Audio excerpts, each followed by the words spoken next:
On this channel, Million Dollars Made Easy, we give you an amazing financial planning tool that you can use to run your numbers. What we do is look at what the S&P 500 has done for over 100 years and see what it might do for you in the future if it continues to do what it's been doing. I just ask people to ask me for numbers in the comment section. This individual asked me, he said he has 154,000 in his nest egg and he wants to save $500 a month. He's 45 years old, so he wants to know what he might have after 15, 20, 25, and 30 years. So if the numbers were like 1924 going forward, these would be the numbers. After 20 years, for example, you'd have 820,000. After 25, 1.4 million. Of course, each year is different. 1925 will have different numbers. And so what we do is run it for every single year for the last 100 years, and you can see the results over here in the column right here.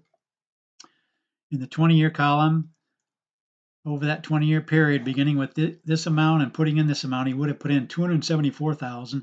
And in this column, for any 20-year period, the worst you're going to find is 561,000, which happens to be 1929. And the greatest you're going to see in this column is 5 million, with the median in this column being 1.597. He asked for 25 and 30 years, so you can see the numbers. Of course, you're putting in more over 25 and 30 years, but look at the minimums. Again, the reds are the minimum in this whole column, and the median's right there, and then the maximum's right there. So I love to run numbers for people. I also take into account inflation. I usually use it at 2.8% because that's prices doubling every 25 years. So you can kind of figure this right here, buying power would have about this much buying power, and 2.297 median in this column, and have the buying power about 1.151 after 25 years. But that kind of shows you how these numbers work. Again, sometimes I put in, if you want to increase that $500 by maybe 2% a year, so it'd be 5, 5, 10. I also like to run those numbers just to show you the potential, how these numbers right here change a little bit. It was 561,000 for the worst case scenario. It got up over 606,000 there. One thing he also wanted me to, I've been mentioning a spreadsheet that you can have for free that show you how to build this in Excel. And it doesn't take you very long, maybe 15 or 20 minutes. And here's what you can do with it. Here are his numbers again, 154,000, $500 a month. If the returns were like 1929, these would be the results right here. You can also do what the inflation numbers might be, but you can change this year to whatever you want, 1967, and it automatically shows you over here after 20, 25, 30, and so on.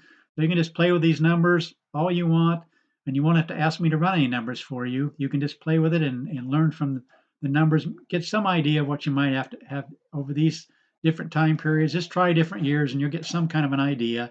Now, obviously, you're not going to have all this over here, but you will have this part of it. So you can run numbers, you can change these amounts.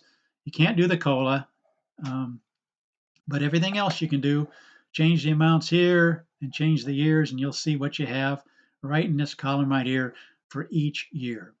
I just love running numbers for people, and I just wanted to give them a tool that they might use that they could just build themselves. It's a little bit simpler tool, but it's very effective. I'm going to link to this spreadsheet, how you can build it. This is what it's called. You can do this. If you just type it into my channel, this will come up, and then you can just run that video and do exactly what it says. And pretty soon you'll have your own spreadsheet you can play with all you want. Again, I love running numbers for people. Just ask me in the comment section. I'll run numbers like this individual did. Please consider subscribing. Please tell your friends. This is an amazing tool that they can use just to give them maybe some idea what they might have in the future, given the amounts they're starting with. If it's zero, just put zero, and you can pick any monthly amount there, and you can change the years or whatever, and that's what I'll do for you. I just love running numbers. Again, please subscribe. Please share this with your friends. Like the video, and thanks for watching.